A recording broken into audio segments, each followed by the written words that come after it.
Você já percebeu o quanto o mundo é organizado? Das nossas rotinas aos países e suas fronteiras, dos trens que partem no horário até o valor do nosso dinheiro. Quem garante que tudo aconteça? Porque essas certezas já ganham o status de inquestionáveis no nosso inconsciente? O nome desse fenômeno é ordem. A ordem é o lugar em que o comportamento do mundo se iguala às nossas expectativas e aos nossos desejos. Como a nossa sociedade desenvolveu a organização que desfrutamos nos dias de hoje? Será que tudo foi planejado?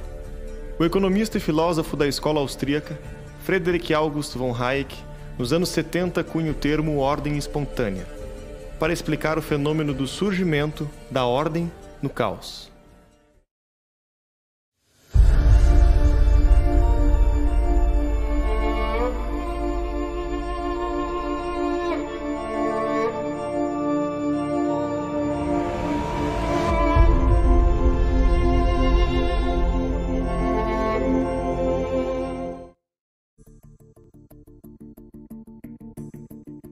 Os exemplos da natureza dispensam o planejamento humano.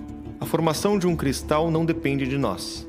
Magma terreno, atmosfera, calor, água e sais minerais estão na fórmula que conectam átomos a uma geometria peculiar, fazendo das cores e das formas uma surpresa que se revela apenas quando pronta. O mesmo acontece com as línguas. Por milhões de anos a linguagem evoluiu sem nenhum controle central. Uma sociedade depois da outra, por meio da competição e cooperação, acrescentou, alterou e suprimiu aquilo que parecia apenas um grunhido dos primeiros humanos. 4.000 anos atrás, seria impossível prever o uso idiomático de Dante, Shakespeare, Camões ou até mesmo abreviações usadas na internet. Because how we interacting with people, sometimes that brings about like more of a social order than we could anticipate. And some of these things are, for instance, like language. Yes, people had the need to communicate, and maybe they communicated and did it like basically with like or like some other noises. But then something emerged from that, and people adapted subtly to use like the word tree for a tree. And that is a very lengthy process, but nobody intended that. It is based on human action, but it's not by human design. That's the fundamental insight.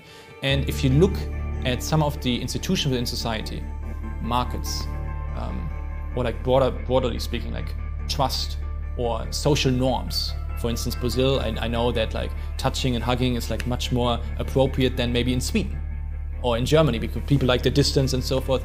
All of these things emerged. And having that insight, it gives you an understanding of institutions within society. Muitas das maiores coisas que o homem alcançou não são o resultado do pensamento dirigido conscientemente, e ainda menos o produto do esforço deliberadamente coordenado de muitos indivíduos, mas de um processo no qual um indivíduo desempenha um papel que ele nunca pôde entender completamente. São maiores do que qualquer indivíduo precisamente, porque resultam da combinação de conhecimento mais extensa do que qualquer mente única poderia dominar. E quando o ser humano ousa ir contra essa lei natural, ele fracassa. Idiomas como Esperanto, Novial, Volapük e Europanto foram planejados, e a consequência já é denunciada na estranheza que os nomes nos geram. Essas línguas ruíram no desuso, fracassaram quando tiveram que competir com as mais de 7.000 línguas desenvolvidas por meio da espontaneidade humana e adotadas pela tradição. O problema do conhecimento prevê o sinistro do planejamento central. O conhecimento é fragmentado, limitado, imperfeito e disperso pelo universo. Uma única pessoa pode apenas deter uma pequena parte de todo o conhecimento disponível. And so he explained that many phenomena within society are the result of spontaneous order, as he calls it. Give you an example, very easy. Language. Nobody ever said, like, start Portuguese. Right? Nobody said that. It just like emerged naturally. And there's so many rules and things that guide our behavior, which are not seen. And sometimes you have to make them visible, and that can only be through an iterative process and people making the argument and arguing in court. And common law gives that flexibility, and you can solve problems in like ingenious ways. If you have civil law, everything is just enshrined in like one rule that might have worked in one particular context, but if you apply that rule to another context, it's not necessarily true that it works. A partir dos exemplos, é possível compreender a diferença entre a ordem espontânea e a ordem criada. A ordem criada é simplista. Utiliza o conjunto de conhecimentos apenas daqueles que criam o planejamento, para estabelecer regras e comportamentos necessários para atender um futuro ainda desconhecido. Já a ordem espontânea é orgânica. Cruza ao longo do tempo e diariamente o conhecimento de todos os indivíduos autointeressados que não estão intencionalmente buscando criar uma ordem, mas engajados na melhoria de suas vidas. Nessa tensão constante entre os interesses conflitantes, nasce a ordem no caos. Outro exemplo é visto na justiça. O direito da Inglaterra e dos Estados Unidos é descoberto ao longo dos anos pelos juízes, observando os costumes e as normas, que nascem como resultado dos conflitos, dos acertos e dos erros de geração após geração. Quando consolidada uma solução da sociedade para determinado conflito, ela enfim vira normativa. O direito brasileiro, por outro lado, é positivado, baseado em leis, regulamentos e estruturas criadas por burocratas e políticos. Primeiro, é escrita a sociedade que entendem como ideal, para depois buscar impor o dever de cumpri-la aos indivíduos. That institutions like families and churches and all sorts of things that we humans have created spontaneously over time have helped us find our way forward in a very uncertain future. And it's that process of working things out and discovering things and trying and failing. It's all done through cooperation. Nobody gets to force anybody else to do something they don't want to do in a free society. Nos países em que o governo é limitado e os cidadãos são livres, o problema do conhecimento é resolvido, ou pelo menos atenuado, através da cooperação direta e indireta entre eles. A economia é outro campo em que os burocratas insistem no planejamento limitado. O capitalismo não foi criado. Ele emergiu da natureza humana, das livres trocas e de experiências acumuladas. Só ganhou o nome de capitalismo depois de séculos em pleno funcionamento da forma como é percebido. Se nasceu espontaneamente como a linguagem e o direito, por que então pensa-se que seria necessário o planejamento central? Todo plano econômico não seria uma nova tentativa de criar um idioma como o Esperanto, ou uma lei como as 180.000 que já existem no Brasil? Ninguém, nenhum governo, nenhuma instituição tem a capacidade de deter o conhecimento suficiente para decifrar os gostos, desejos e expectativas de todas as pessoas, prevendo demandas de milhões de produtos e serviços, coordenando ofertas e tecnologias que ainda não existem e que nascem da engenhosidade humana. The problem of knowledge is something that I was hinting at before. It's based on a lot of research by Hayek. So he makes the point in his very good essay, which was published in the American Economic Review, the most important journal for economics, where he makes the case that the price system is the best way of dealing with knowledge, because it's not only about incentives, but it's also about giving people the opportunity to act upon their conditions, the unique conditions of time and place, as he says that. Let's give you an example. Let's say there is like a local market in Brazil, and only like one person knows that like many different people really like apples, and there's like no apples right there. But he knows like maybe like a cousin in a different town who has like a lot of apples. Because he has this knowledge and he has this contact to this individual, he can come over and like buy apples there and bring it to the other place. Only that particular individual had that knowledge, and he had the incentive to act upon it to serve the people who wanted the apples, because he can make money out of it.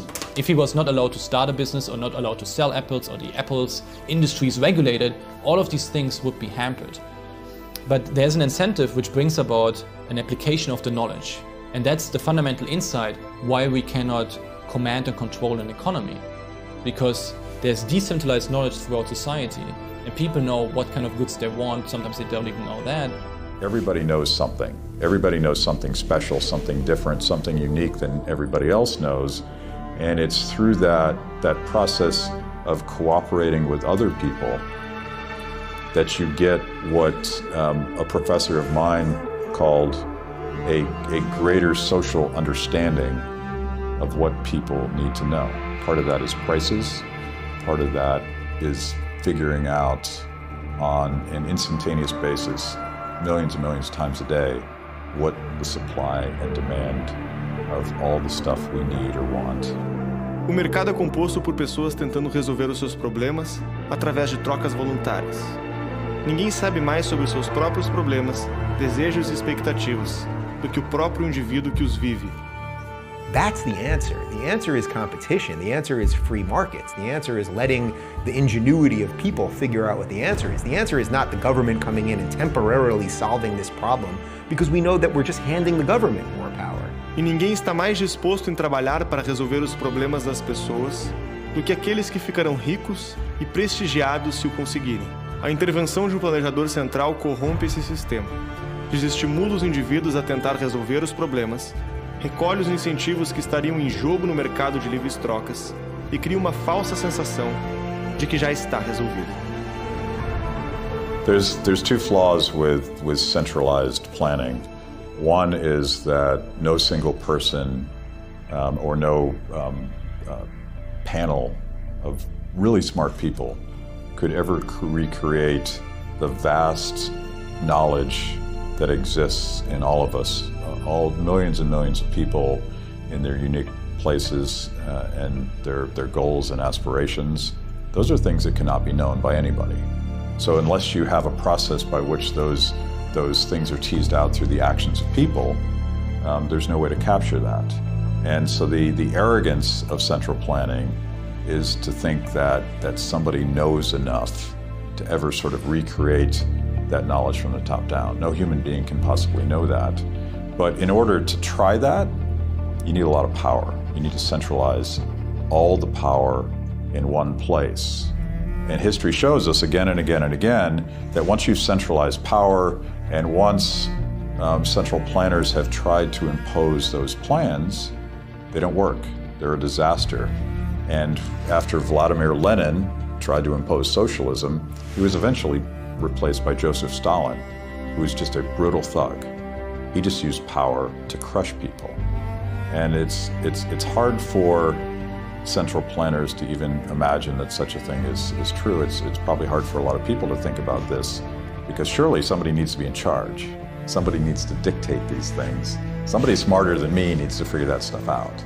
But there is nobody conceivable, no human being, that could ever know that much, because there's just an infinite amount of knowledge and information that's unique and dispersed and almost democratized across society.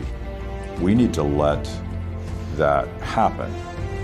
Centralizar decisões econômicas é trocar o auto-interesse dos indivíduos que vivem os problemas pelos políticos auto-interessados nos seus próprios problemas.